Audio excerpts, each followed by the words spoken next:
What up, you guys? I hope you're doing well. It's Sunday night when I'm filming this. We are here for our weekly energy oracle forecast, and right away we have reward. Yay! I love this little character, the skeleton here. They're just standing up, so proud, so dignified, so distinguished. And standing between these two pillars of the spinal column, and in this deck, the Oracle of Oddities, there's a card with this exact graphic, and it's the growth card.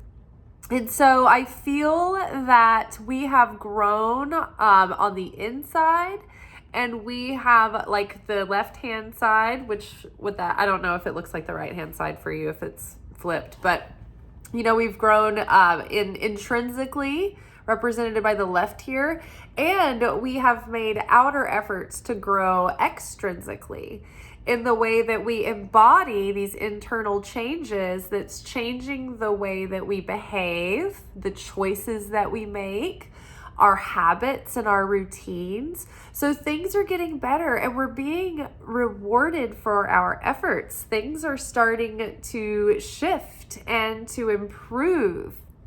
So I think we're on the up and ups. And I love this too because yesterday was the solstice. And so on the solstice is the darkest day of the year. It's the longest night. And the Celts would celebrate the solstice, hoping that their praise and their prayers would bring the rebirth of the sun. They thought every year that the sun was dying or leaving, and that they would have to, it was by their ritual and by their prayer and by their praise that brought the sun and rebirthed the sun. Well, it's so interesting that. And let's see, the episode, I believe, is Robcast 176 with Alexander Shaya, I believe. And he talks about the myth, the mythic power of Christmas. And he describes the connection through the Celtic myths and then the Christian faith. And it's so interesting and beautiful how it all overlaps. And that's what, like when I talk about how mythic truths myth is not fiction. Myth is like something, and this is Joseph Campbell's definition, that is so true that it's true beyond just plain physicality. It's so true that you almost need to describe it in metaphor. And so there are these certain truths that reign true in every dimension of reality. And everywhere we look in the universe, nature just keeps repeating these stories. And so one truth is the truth that the Christ consciousness will be rejuvenating and replenishing, and it will bring new life and new joy and new splendor. And so even in the darkest times, it's not in the lightest times that we have the rebirth of that Christ, that rejuvenation, that spiritual renewal in our life. It's after a very dark and uncertain time that renewal, that redemption comes and gives us new life. And so it is no accident that this time of year, nature is telling the story of what is to come. And so the sun goes into a state of darkness, and solstice I think it means sun is still. The sun is made still, from what I can remember. But the sun lies still, I think is how it's translated. And it's interesting because the sun is sort of in a liminal state for those 3 days. And we have these 3 days that are super dark. We have these really long nights. But then after the 3 days, when the sun has descended, after the 3 days, the sun is reborn and the days start growing lighter again, and the new dawn is upon us, and our days start growing and growing and growing longer. So that's the beautiful metaphor that is foreshadowing not only 3 days after, so the solstice happens on the 21st, and then on 3 days later, on the 25th, you have the birth of the Son of God, the Christ. Well, this also foreshadows, fast forward to Christ's adulthood when he is crucified on the cross, dies, remains in that liminal state of death for 3 days before he's resurrected to bring redemption and forgiveness and grace and redeem the world from pain and death and sorrow. So when the return of the Christ, the Messiah, the return of the Messiah comes, it is the age of consciousness that will end pain and death and suffering in the world when that next incarnation is happening. So I just think it's really interesting and wonderful that, I can't remember how I originally got off on that tangent, but that, I don't know, it just feels like hope is returning. We have just, we're in the midst of this 3 days of the solstice. So we had the solstice yesterday. We're in that darkened state where we die to our old selves and we will be reborn and we will resurrect. And so I think we're being really rewarded for our efforts. And I think that we are moving into a time where we're going to start seeing this new life start to come into form, into shape. We have separation. And so this is like separating. Look, this is one being here, but it's two minds, right? Two practically different people pulling in opposite directions, right? So this is like the part of us that's dualistic, that pulls us in two different directions, that like, yes, I want this, and my soul wants this, and my consciousness wants this, but my lower nature is always pulling me in this direction, and it's working against me. And so we've, in our growth, and part of this work that we've been doing has brought us to a place where we don't find it as difficult anymore to see the value in separating ourselves from the lower self, from that lower nature.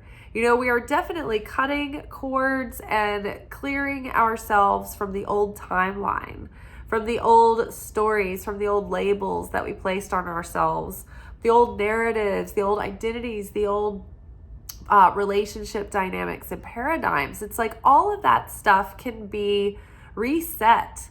We don't have to throw the baby out with the bathwater. We don't have to cut everybody out of our lives and be like, fuck you people, I'm starting over. It's like, I've never been that kind of person, but I think that you can, reset and change the way that you approach your relationships, and the way that you understand others, and the way that you interact, and the way that you understand how you've been showing up in your relationship to others, and whether you need to strengthen your boundaries or honor other boundaries better. So we're separating from so many, old habits that were keeping us stuck, that were thwarting our potential, that were squandering our resources and our energy.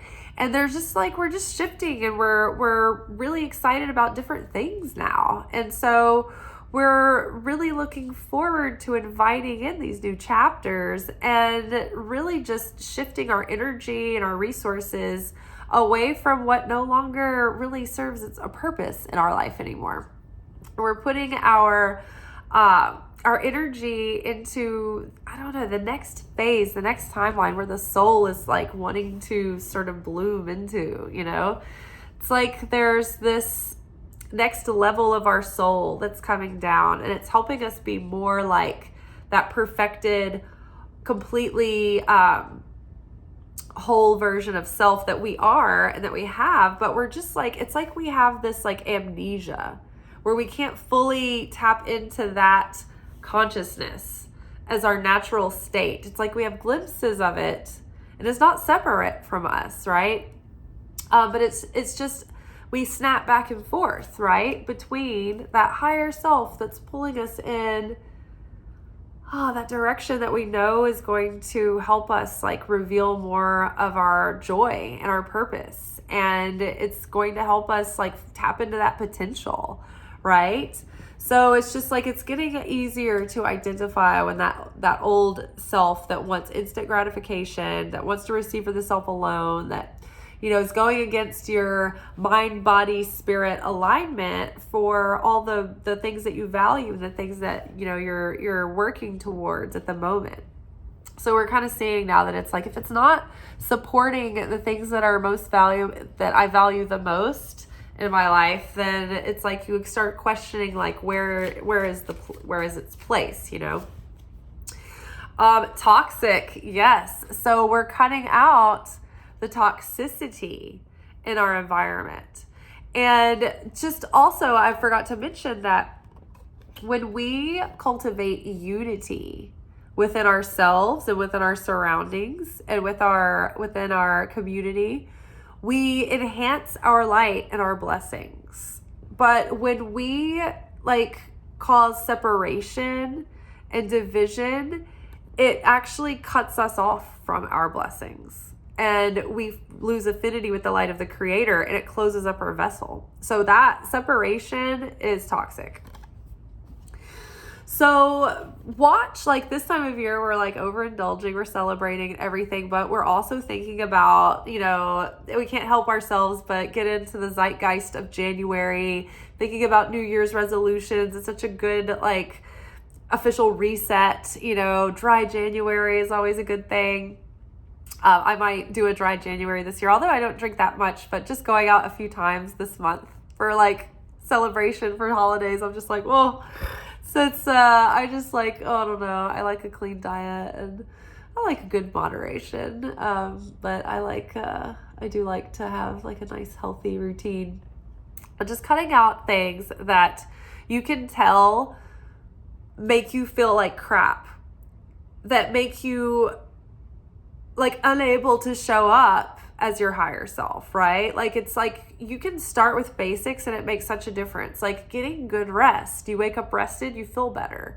You already have more willpower to make good choices for yourself, right? You know, cutting out like how you make your coffee can really affect your health, because that's a lot. Like most people have a few cups of coffee in the morning. It's not just like one cup. We think it's one cup, but it's not. And so I've experimented my whole life trying to find the magic solution for what makes my coffee delicious and healthy, you know, or healthier choice, right? Look at your diet. You know, we can think that we're doing ourselves, you know, well, and we think we eat well, but when you really pay attention to what you're eating, if you write it down, you know, think about how much processed food is getting in, you know, how much junk food is sneaking in between those healthy things that you're focused that you eat. So I can be guilty of this too, because I have like, in a way, I have like an extremely healthy diet, but there's also like, you know, I love chocolate, I love cheese, you know, I love things like that. And I work in a restaurant. So, you know, there's just like food around all the time, and you might like, you know, be eating things that you don't realize. So just because it's like there and it's not, you don't officially sit down for a meal, it's like those grazing, you know, foods add up. And, you know, it could depend on if you have like health issues, you know, you might really need to watch your diet.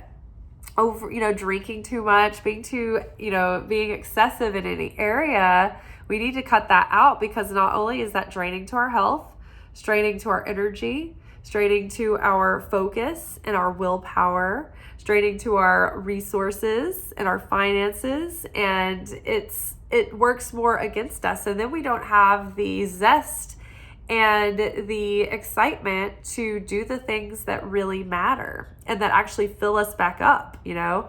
So think about the things that are toxic. Now this isn't just about, sorry, I keep starting to move on and then going back. This isn't just about taking in substances or health routines. This could be toxicity in your physical environment, in your home. So, you know, be mindful of like chimney smoke, things like that this time of year, carbon monoxide. Be aware of, chemicals that you might have around that you might have a reaction to. I don't know why I'm going on this like really literal tangent about toxins, but somebody might need to hear that for some reason. But you might also want to consider people who might have a toxic influence over you.